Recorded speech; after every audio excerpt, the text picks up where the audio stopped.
Meus amados, o sinal acabou caindo aqui. Isso faz parte da tecnologia. Amém? O sinal acabou caindo aqui, meus irmãos. Isso faz parte da tecnologia, Eliés. Deus abençoe sua vida.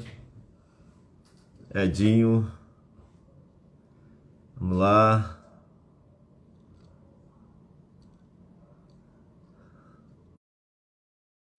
O sinal acabou caindo. Deus abençoe. Nós estamos aqui. O sinal acabou caindo. Voltou. Caiu para todo mundo. Mas vamos lá. Vamos na fé que nós estamos nesse propósito aqui. Vamos que vamos. Esperar o Ezequiel voltar. A gente estava comentando. Ele fez uma pergunta aqui. Fala com ele que o sinal caiu. Eu vou chamar ele aqui. O sinal caiu aqui, Ezequiel. Vamos aqui, vamos voltar aqui. Onde nós paramos aqui, os irmãos aí. Isso é tecnologia, irmãos. É parte do projeto. Vamos lá, estamos aprendendo e assim nós vamos vencendo. Deus abençoe, Eliés entrou aí, Deus abençoe sua vida, Eliés, e Deus abençoe os irmãos que estão participando conosco aí, em nome de Jesus. Nós estamos numa série entre amigos, irmãos em Cristo Jesus, EBD em Foco, comentando lições bíblicas da CPAD. Os irmãos me desculpem aí, o sinal acabou caindo. O sinal caiu, Ezequiel. Vamos voltar aqui da onde nós paramos. Pedir desculpa aos irmãos. Os irmãos já estão entrando de novo aí. Elias está na live aí, Ezequiel. Agora o grau subiu então, hein? Agora o mestre está aí, o mestre está aí. Irmãos, nos perdoe, tá bom? Nos perdoe, mas já voltamos já ao sinal. Nessa feita, Ezequiel está comentando sobre o perigo desse falso evangelho que é pregado entre nós e como de maneira tão sorrateira ele está entre nós, né? Pode continuar, Ezequiel. Deus abençoe ele a sua vida em nome de Jesus. Então, fechando, né? Fica esse alerta, né? A gente precisa ter o conhecimento da palavra. É importante que hoje nós temos acesso hoje à Bíblia. Na época de Paulo, não existia a tecnologia que tem hoje, mas ele já sofria com esses ataques. Imagina hoje, né? Com tanta tecnologia, com tanta informação, como que o evangelho é bombardeado. Repito, com falsas heresias, muitas vezes surgindo de fora, mas hoje ainda mais de dentro, né, do meio cristão, do meio evangélico. E se não tivermos conhecimento da palavra, a gente é levado por qualquer vento de doutrina. Repito, de muita coisa que a Bíblia não dá respaldo. Se a Bíblia não me dá respaldo, se a Bíblia não confirma aquilo que eu estou pregando, que eu estou ensinando, eu estou cometendo heresia. E hoje, por muitos de nós não conhecemos a palavra, a gente sai engolindo qualquer coisa que vem por aí como verdade, e quando vamos analisar a própria Bíblia, vamos ver que aquilo não tem base bíblica. Então, se não tem base bíblica, foge. Se não tem base bíblica, corre. Se é um outro evangelho, que não é o evangelho que Cristo ensinou na palavra, considera aquilo sem valor algum. Então a gente precisa estar atento quanto a isso. É isso aí, irmãos. Bem válido o que Ezequiel está colocando aí. É importantíssimo. E essa lição ela faz link com a primeira, né? Lá no 1 Pedro 3, 15 e 16, né? A palavra diz que a gente tem que se santificar, tem que buscar conhecer a Deus. Então, isso é para nós, né? Quanto mais a gente estuda, mais a gente se santifica, mais a gente procura entender a Deus, a gente não cai em tanta heresia, né? E isso, se a gente levar o pé da letra, tá? Como o Rodrigo falou, né? Deus não precisa que ninguém o defenda, mas a gente tem que ter a ciência, né, e a sabedoria para defender a nossa fé. Então, se a gente sabe defender a nossa fé, dentro da nossa seara não entra lobo. E se o lobo não entrar, a gente está seguro. Então, assim, quanto mais a gente estuda, mais a gente busca, mais a gente está alicerçado na rocha, como a primeira lição nos trouxe, né, na semana passada, isso aí a gente consegue expulsar esse vento de heresia, né, que entra no meio de nós. Então, só para deixar esse link, né, da primeira lição que eu achei importante, e uma lição, o importante das lições, né, da CPAD, que uma lição vai fazer link com a outra. Então é por isso que é bacana a gente estudar ela como um todo. Sim, cada uma vai completando a outra, né? Uma vai chamando a outra para estar complementando parte dela. Uma vai linkando a outra. Fundamental. Isso aí, irmãos. Vamos dar sequência aqui. Nosso primeiro tópico vai falar de Paulo combatendo essas tendências judaicas, né? E Paulo sobe por uma revelação. Olha o texto, irmão. Eu gosto muito de ler o texto, pois o texto ele traz muita clareza para nós de como Paulo se colocou diante dessa situação. Ó. Depois, passado 14 anos, subi outra vez a Jerusalém com Barnabé, levando também comigo a Tito. Então, Paulo, ele vai a Jerusalém por uma ordem divina, por uma revelação de Deus, ele vai a Jerusalém. Aí você pegar Atos capítulo 11, quando os irmãos são chamados de cristão pela primeira vez, lá em Atos capítulo 11, versículo 26, você vai ver que naquela igreja, o que havia naquela igreja? O versículo 27. Naqueles dias desceram profetas de Jerusalém para Antioquia. Paulo estava em Antioquia, pregando o evangelho. A igreja de Antioquia é um modelo exemplar de um quartel-general, de um discipulador de pessoas, de uma igreja que vivia o evangelho na praticidade da palavra, na praticidade. E levantando-se um deles, por nome Ágapo, dava a entender pelo Espírito que havia um grande fome em todo o mundo. E isso aconteceu no tempo de Cláudio César. E os discípulos determinaram mandar cada um conforme o que pudesse socorro aos irmãos que habitavam na Judéia, os que eles, com efeito, fizeram, enviando-os a Sião, aos anciões, por mão de Barnabé e Saulo.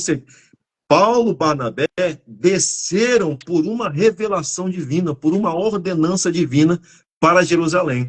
O objetivo deles não era trazer a reunião, mas como já estava os judaizantes querendo introduzir os costumes judaicos, Paulo aproveitou o ensejo, foi levado nativos para a igreja de Jerusalém, que está passando por um momento difícil, aproveitou que estavam junto com os apóstolos e criou uma reunião acerca dessa introdução que os judaizantes queriam fazer para os gentios.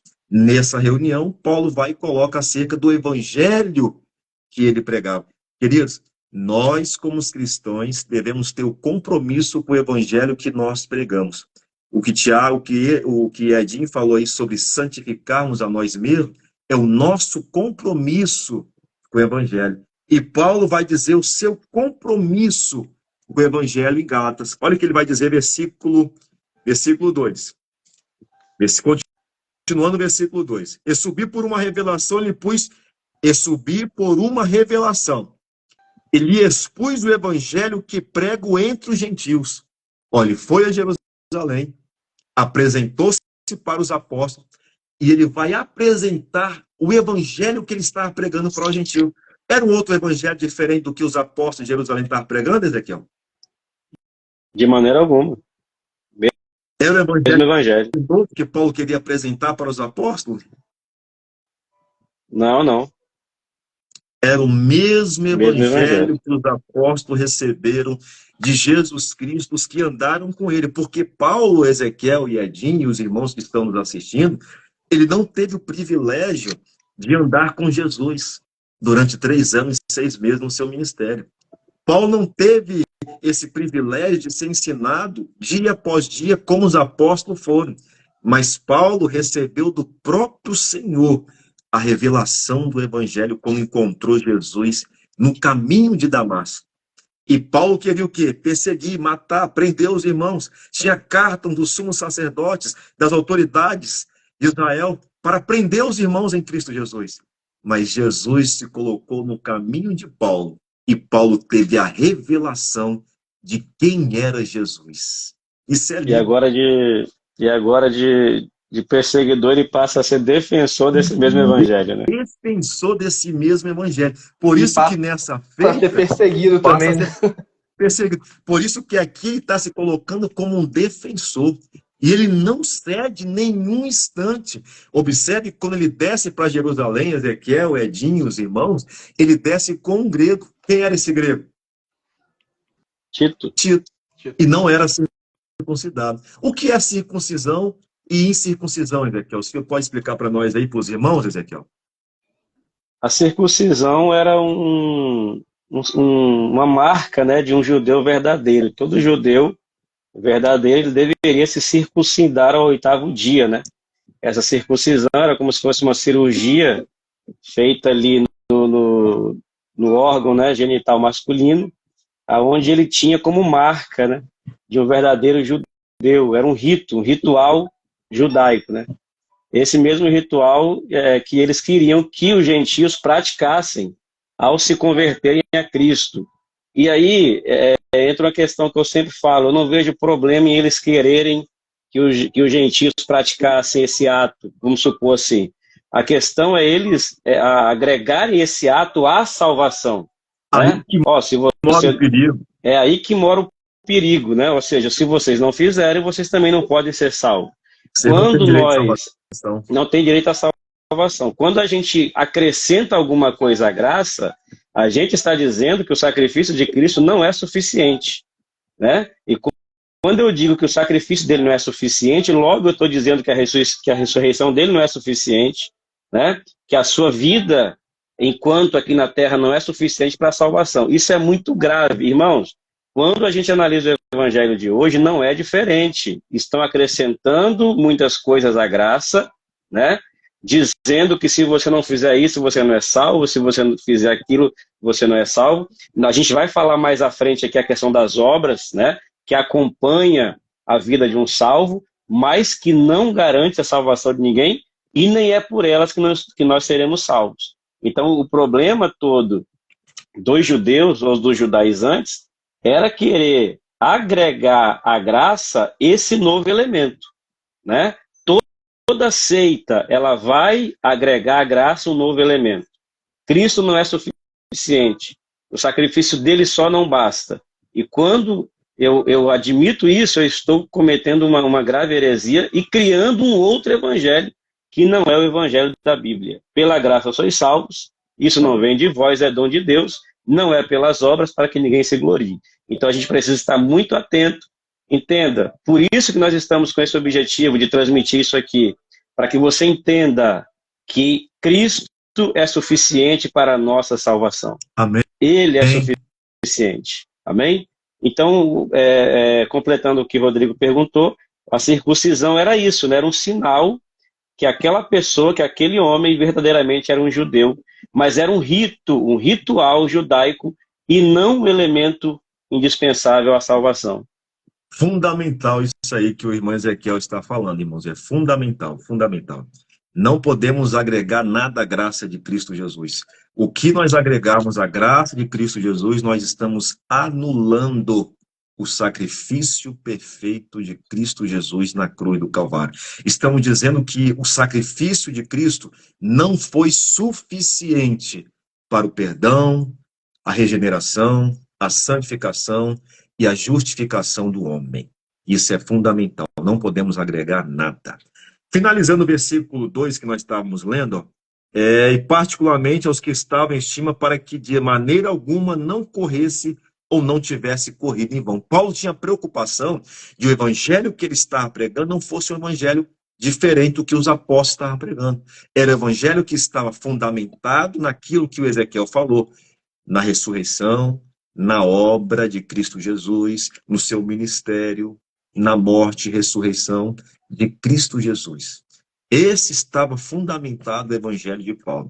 O subponto 2 do primeiro tópico vai dizer bem assim, a última parte, só para nós estarmos finalizando o primeiro tópico da lição. Paulo tinha convicção de que recebeu esse evangelho de Deus e estava consciente de que a sua subida a Jerusalém era em obediência a uma ordem divina. Paulo foi até os apóstolos para combater os judaizantes, para combater. Queridos, o evangelho cresceu tanto no período da igreja primitiva que os fariseus se converteram ao evangelho, ao cristianismo. Os sacerdotes se converteram ao cristianismo. Agora imagine, esses homens extremamente sábios na lei de Moisés. De alguma maneira eles queriam introduzir aquilo que eles sabiam. Mas Paulo, que era um homem defensor, um homem que sabia se posicionar acerca do evangelho que recebeu, ele foi com convicção para Jerusalém para dizer do evangelho da graça de Cristo Jesus que liberta o homem. Por isso ele vai dizer, eu não me envergonho do evangelho de Cristo Jesus, pois é o poder de Deus. O último ponto dessa lição, Rodrigo, Ezequiel e Ezinho, pode falar? Para não te cortar, tem, eu acho que foi Mardisson. Ele Sim. colocou aqui no comentário um negócio bem pertinente. Eu estava até procurando isso, que o apóstolo Paulo ele era tão rigoroso, né, tão inflexível com o evangelho genuíno, né, que ele falou que o anjo pode descer e pregar um outro evangelho para vocês. Então, mesmo se ele fizer isso, vocês podem considerar anátema. É para você ver a gravidade e a importância que ele dava para o evangelho genuíno. E quando a gente traz isso para os dias de hoje, a gente, pelo menos aqui, né, nas redes sociais, a gente vê cada coisa, né? O pessoal vai agregando alguma coisa do judaísmo, coloca alguma coisa ali que eu não sei de onde vem, coisas de outras religiões. E como a galera não estuda, não lê, não pesquisa, eles vão se alimentando disso. E isso aqui que acho que é Mardisson falou, cara, Mardisson. Mardisson é um colega meu trabalho. Isso, é a cereja no bolo, sabe? Algum anjo pode descer e anunciar outro evangelho que não seja esse que eu estou pregando para vocês. Não acredita, é anátema. É anátema. Não vale.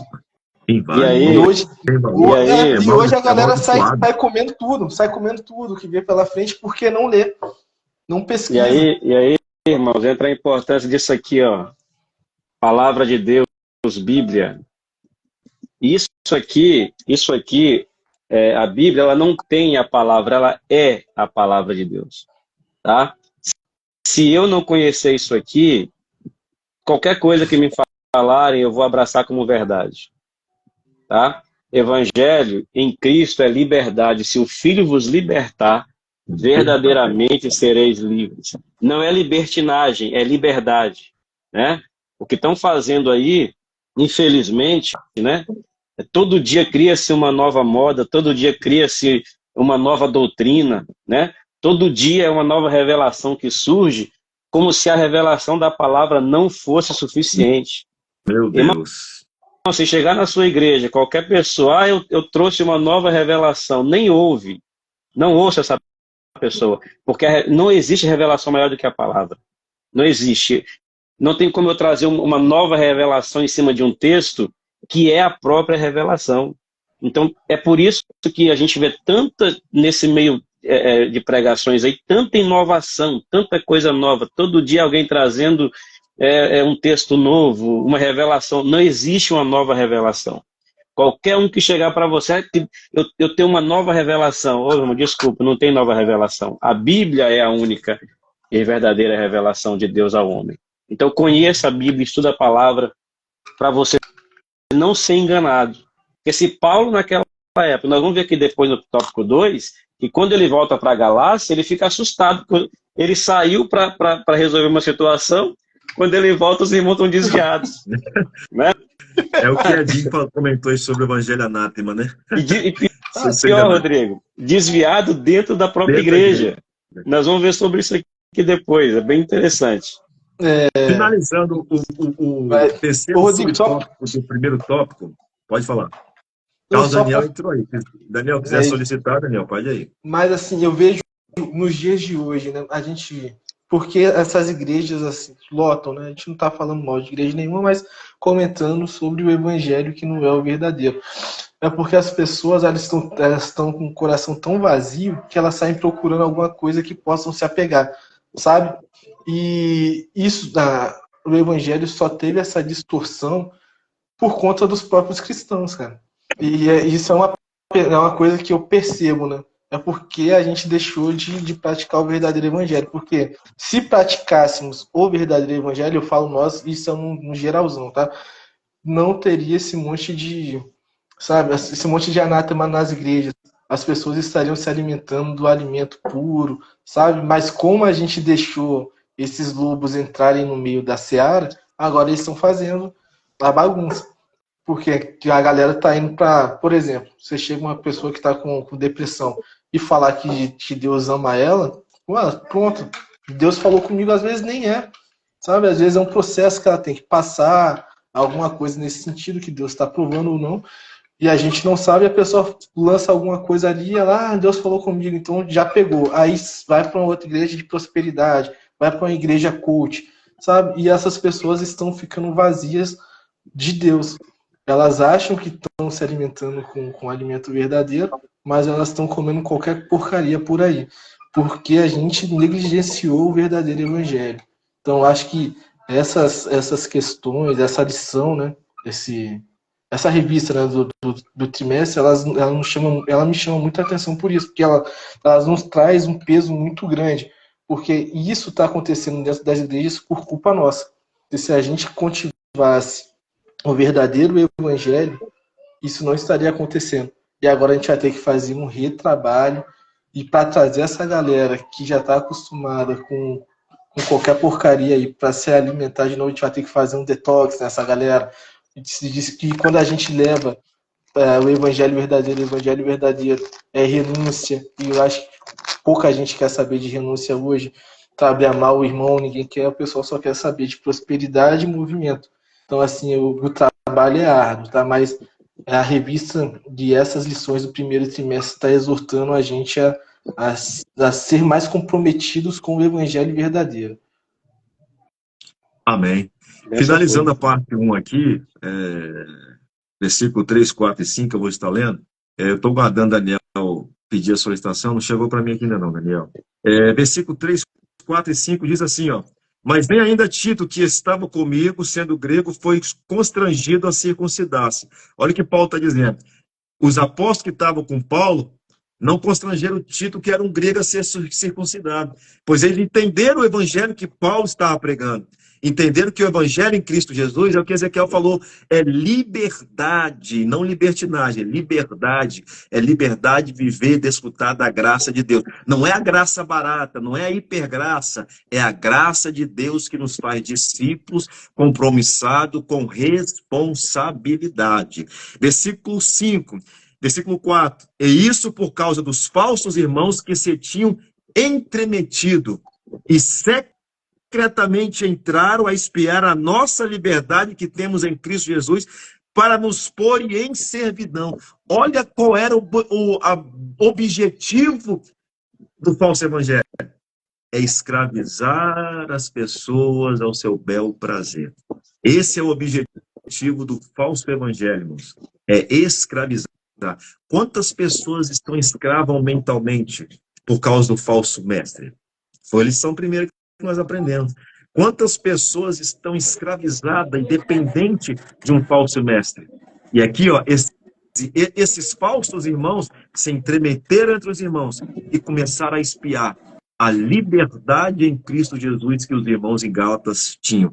Versículo 5, e queriam colocar os irmãos em servidão, aos quais nem ainda por uma hora cedemos com sujeição, para que a verdade do evangelho permanecesse entre vós. Queridos, eu fico assim, quando eu leio os textos de Paulo, Ezequiel, Edinho, os irmãos, eu fico me colocando no lugar e fico olhando assim, como se eu tivesse diante de Paulo e ouvindo ele dizer aquilo com veementemente ele se colocando para defender o evangelho. E olha que Paulo, para defender o evangelho, ele se tornava grande. Ele vai dizer que ele era uma pessoa humilde, uma pessoa de trato amável com os irmãos, mas em relação à defesa do evangelho, ele se colocava gigantemente para defender o evangelho que ele pregava e que ele recebera. Assim somos nós. Nós aprendemos na lição passada que não precisamos ser teólogo ou um apologeta para ser defensor do evangelho. Precisamos ser cristãos, precisamos ser discípulos, precisamos ser seguidores de Cristo. É o que Ezequiel falou e com muita propriedade, é conhecer isso aqui, ó. essa verdade. Não precisamos de uma nova revelação. O que precisamos é iluminação no nosso entendimento para compreender a verdadeira revelação em Cristo Jesus, que é a sua palavra. Não precisamos Rodrigo, a de palavra de Deus é tão poderosa. Tem países que proíbem até aplicativos bíblicos nos aparelhos dos seus habitantes. Por que proíbem? Porque eles sabem que a palavra liberta. Meu Deus. Não é à toa. Isso aqui é tão poderoso que eles proíbem. Né? Proíbem. E hoje nós temos isso aqui, irmãos, ao nosso de fácil acesso. Nosso país é um país livre, a gente pode ler Bíblia a hora que a gente quiser. Então, olha o poder da palavra.